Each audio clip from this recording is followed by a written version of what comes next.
नमस्कार दोस्तों, आज हम पढ़ेंगे भारत का संवैधानिक विकास। रेगुलेट इसमें पहला है रेगुलेटिंग, जो कि 1757 से 1773 को शुरू हुआ। रेगुलेटिंग 1773 यह भारत में ब्रिटिश शासन को नियंत्रित करने वाला पहला कानून था। इससे पहले ईस्ट इंडिया कंपनी भारत में पूरी तरह स्वतंत्र होकर काम कर रही थी, जैसे एक निजी सरकार। ब्रिटिश संसद ने सोचा कि कंपनी पर नियंत्रण जरूरी है, इसलिए यह रेगुलेटिंग एक्ट नियंत्रण करने वाला एक्ट बनाया। इसके मुख्य प्रावधान: बंगाल के गवर्नर को बनाया गया गवर्नर जनरल ऑफ बंगाल, पहला वारेन हेस्टिंग था।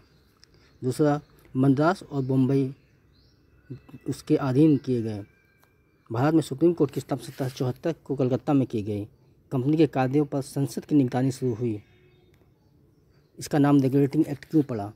इसका उद्देश्य ईस्ट इंडिया कंपनी को रेगुलेट यानी कि नियंत्रित करना था, इसलिए इसका नाम रेगुलेटिंग एक्ट पड़ा।